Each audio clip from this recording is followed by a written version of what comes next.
Sunday Sunday মানে কিন্তু ফান্ডে, কিন্তু আমাদের মতো মধ্যবিত্তদের ঘরে সানডে মানে কিন্তু প্রতিটা দিন ফান্ডে হয় না, বেশিরভাগ দিনগুলোই হয় ক্লিনিং ডে, তাই না? হ্যালো বন্ধুরা, আমি পিয়ালি। আমাদের ছোট্ট সংসারে তোমাদের জানাই অনেক অনেক স্বাগত আর অনেক অনেক ভালোবাসা। আজকে হচ্ছে রবিবার, তাই রবিবার উপলক্ষে সকাল সকাল কিন্তু একটা স্পেশাল টিফিন তৈরি করছি, যেটা কিনা আলু ভাজা আর হচ্ছে ডিম ভুজিয়া দিয়ে চাউমিন। এই খাবারটা কিন্তু অনেকেরই পছন্দ, তাই না বলো? মায়ের হাতের এই চাউমিন কে কে পছন্দ করো অবশ্যই কিন্তু কমেন্টের মাধ্যমে জানিয়ে যেও। আমার কিন্তু ভীষণ পছন্দ, আর এখন আমি কিন্তু সেটাই বানিয়ে নিচ্ছি আমার মেয়ের জন্য, বরের জন্য, অবশ্যই আমার নিজের জন্য। আর রবিবার দিনকে আমরা চেষ্টা করি এই একটু চাউমিনটা করার, কারণ কিনা একটু স্পেশাল নিজেকে ফিল করানো। আর সবসময় তো ওই রেস্টুরেন্ট স্টাইলে যেটা হয়ে থাকে সেটা তো সবসময় কি হয়ে ওঠে না, বাড়িতে করা খুব রেয়ার হয়ে থাকে। কিন্তু দেখো, এইটা খেতেই ভীষণ ভালো।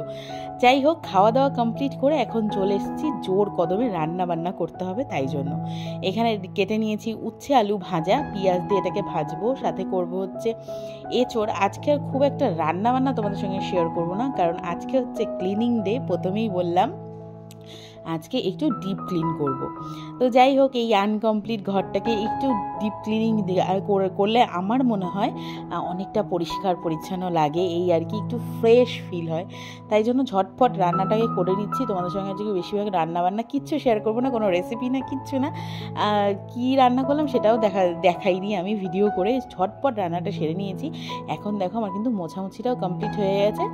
প্রতিদিন সকালবেলায় কি বলো তো, র চা করা হয়। আজকে যেহেতু ওই যে সানডে স্পেশাল, তাই জন্য তোমাদের দাদাভাই বললো একটু দুধ চা বানাও।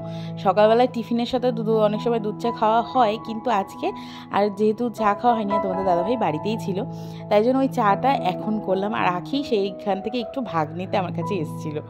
আর এখন ওই যে দেখতেই পাচ্ছ, এখানে ভাজা বসিয়ে দিয়েছি। এই ভাজার আর একটা তরকারি করব, ঝটপট করে নিই। আর সাথে এই দেখো, ওইদিকে রান্না বসিয়ে দিয়েছি।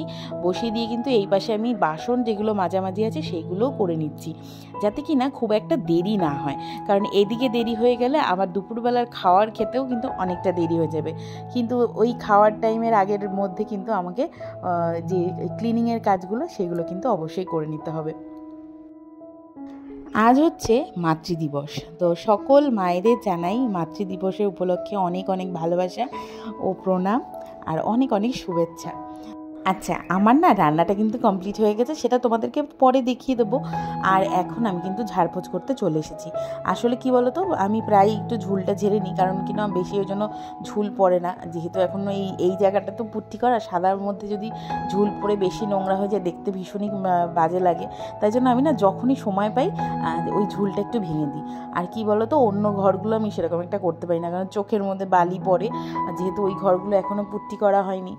তো সেই জন্য ওই ঘরগুলো যতটা না আমি পরিষ্কার করতে পারি, বেশিটা যতক্ষণ আমি এইখানে রান্নাঘরের এই জায়গাটা খুব একদম পরিষ্কার, তোমরা দেখতে পাবে কোথাও কিন্তু খুব একটা বেশি ঝুল নেই।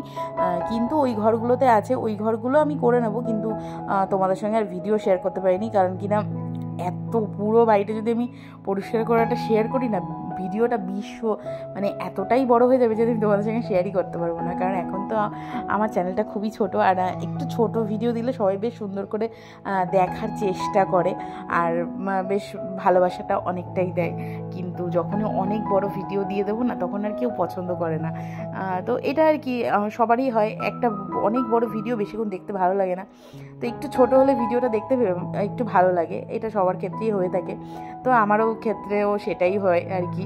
তো যাই হোক, এদিকে দেখো জল ছিটে দিয়ে নিয়েছি ঠাকুর ঘরে, দিয়ে এখন একটু ঝাড় দিয়ে নিচ্ছি। আর আজকে ভাবলাম, যখন অনেক কিছু পরিষ্কার করছি, তাহলে কেন যেখানে চালের ড্রাম, তারপরে আমার মাসকাবাড়ি যে জিনিসপত্র রাখা হয় সেই ড্রামের জায়গাটা একটু পরিষ্কার করি। এই কিছুদিন আগে যে বৃষ্টিটা হলো, এর মধ্যে দেখলাম কি জানো, আমাদের ঘরের মধ্যে ছোট ছোট ব্যাঙ সব বাইরের থেকে ঘরে ঢুকে এসছে। তো যাই হোক, কী আর করা যাবে, এখন এরকমভাবেই ওইগুলোকে ঝাড় দিয়ে পোছ করে রাখা হচ্ছে। তবু ওদের তো আর কিছু করা যাবে না, ওরা তো সেই ঘরে উঠেই আসছে বারবার। আর এদিকে আমার মেয়ের এক বান্ধবী এসেছে, ওকে নিয়ে ও খেলাধুলো করছে এখন, যেহেতু আজকে রবিবার। মনে ভীষণ আনন্দ যে আজকে রবিবার, আজকে মা কোনো রকম পড়া নিয়ে কিছু বলছে না, তারাও দিচ্ছে না। যতক্ষণ নিচ্ছে ততক্ষণ খেলবে। আর যেহেতু আজকে আমার কাজের একটু চাপ, তাই জন্য এখন এই যে ধরো 2:30 মতো বাজতে যায়, আমি তোমাদের সময়টা বলেই দিলাম, 2:30 মতো বাজতে যায়, এখনও কিন্তু আমার কাজ কমপ্লিট হয়নি। আজকে একটু দেরি হবে খাওয়া দাওয়া করতে, তাই জন্য ও খেলছে। আর রবিবার সবার বাড়িতে একটু দেরি হয়, তো ওর বান্ধবীও রয়েছে, তাই জন্য দুজনে একটু খেলাধুলো করে নিই। আর এইদিকে দেখো এখন আমি ওই যে এইটা কী বলে এটাকে, শলার ঝাড়ু যেটাকে বলা হয়, ওই নারকেল গাছের পাতা দিয়ে যেটা হয়, ওই ঝাড়ু দিয়ে ঝাড় দিলাম, যাতে কিনা একদম ভালো করে বালিগুলো বেরিয়ে যায়। তারপরে দেখো আবারও আমি ওই যে ফুল ঝাড়ু যেটাকে বলে সেইটা দিয়ে এখন ঝাড় দিচ্ছি, আরও ভালো করে পরিষ্কার হয়ে যাবে। এখন আমার আখির বান্ধবী এই কিছুক্ষণ হলো চলে গেছে, তাই আখিকে বললাম আমার সঙ্গে একটু হেল্প কর, তাড়াতাড়ি করে যেন আমার কাজটা আমি কমপ্লিট করতে পারি। এখানে যে আটার প্যাকেটগুলো আমাদের প্রত্যেক মাসে আনা হয়, সেই প্যাকেটগুলো একটু পেতে নিলাম, এর উপরে কৌটোগুলো রাখবো। আর কৌটোগুলোর অবস্থা দেখো, একটু মুছে নিচ্ছি, দেখতেই পাচ্ছ ভীষণ পরিমাণে ধুলো। জানি আজকে পুচ্ছি, হয়তো কালকে এটা আবার ধুলো ধুলো হয়ে যাবে, তবুও একটু পরিষ্কার যখন করছি সুন্দরভাবে একটু পরিষ্কার করে নিই, দেখতে তো ভালো লাগবে, তাই না বলো? তো এই আর কি, আখিকে বললাম তুই একটা করে কৌটো আমাকে রেখে দে। এগুলো কিন্তু সব হালকা হালকা, এমন কেউ ভেবো না যে অনেক ভারী ভারী কৌটো, কারণ এগুলো অনেকটা ফাঁকা হয়ে এসেছে, আমাদের মাসকাবাড়ি মাল আনার সময় হয়ে আসছে, এখন এই মাসে এখনও আনা হয়নি, কারণ যেহেতু এখনও অনেক কিছু রয়েছে ঘরে, সেই কারণে যতক্ষণ না শেষ হয় ততক্ষণ আমি দোকানে যাই না। তো কমপ্লিট হবে, তারপরে গিয়ে আবার যখন লাগবে আমি তখনই আনি, শুধু শুধু এনে আমার মনে হয় না ভর্তি করে রাখার কোনো মানে আছে, তাই আর কি। আর এই দিকে আসলাম হচ্ছে, এইখানে আমাদের যে বক্স জানলাটা রয়েছে, এখানেও কিছু জিনিস রয়েছে, যেরকম দেখো এখানে আচার বানিয়েছিলাম, এই আচারগুলো এক একটার বয়স 1 বছর করে হয়ে গেল, 1 বছর 2 বছরও হয়ে গেছে। তো আচারগুলো ভালো আছে, যেহেতু রোদে দিয়ে দিয়ে রাখি ওই জন্য। তো আমি ভাবলাম ওই আচারের মুখগুলো একটু ভালো করে মুছে টুছে আর একবার একটু রোদের মুখগুলো খুলে রোদে রেখে দিই, কারণ এই জায়গাটাতে দুপুরবেলায় যা বিভৎস পরিমাণে রোদ আসে যে তোমাদেরকে কি বলবো।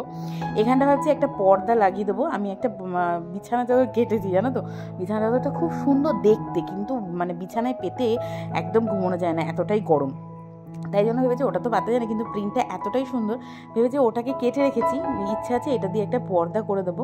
কিন্তু জানো তো এই মানে রান্না করে আর এই গরমে মানে অন্য একটা কাজ নিয়ে বসতে ইচ্ছা করে না। তো যাই হোক, এই দেখো এই জায়গাটা একটু একটু ওই যে ডিশ ওয়াশার, হ্যাঁ, যে লিকুইড ডিশওয়াশারের যে লিকুইড আছে, সেই লিকুইড দিয়ে এখানে আমি যে এই টাইলসটা একটু মেজে নিয়েছি। আর দেখো একদম চকচক করছে। আর কি এই টাইলসটা তোমাদের কেমন লাগছে বলো তো? আমার কিন্তু ভীষণ পছন্দ হয়েছিল যখন আমি কিনেছিলাম। আর এই যে সব জায়গা তো পরিষ্কার পরিচ্ছন্ন হয়ে গেছে, এখন আমি ডাইনিং টেবিলটা একটু মুছে নিলাম।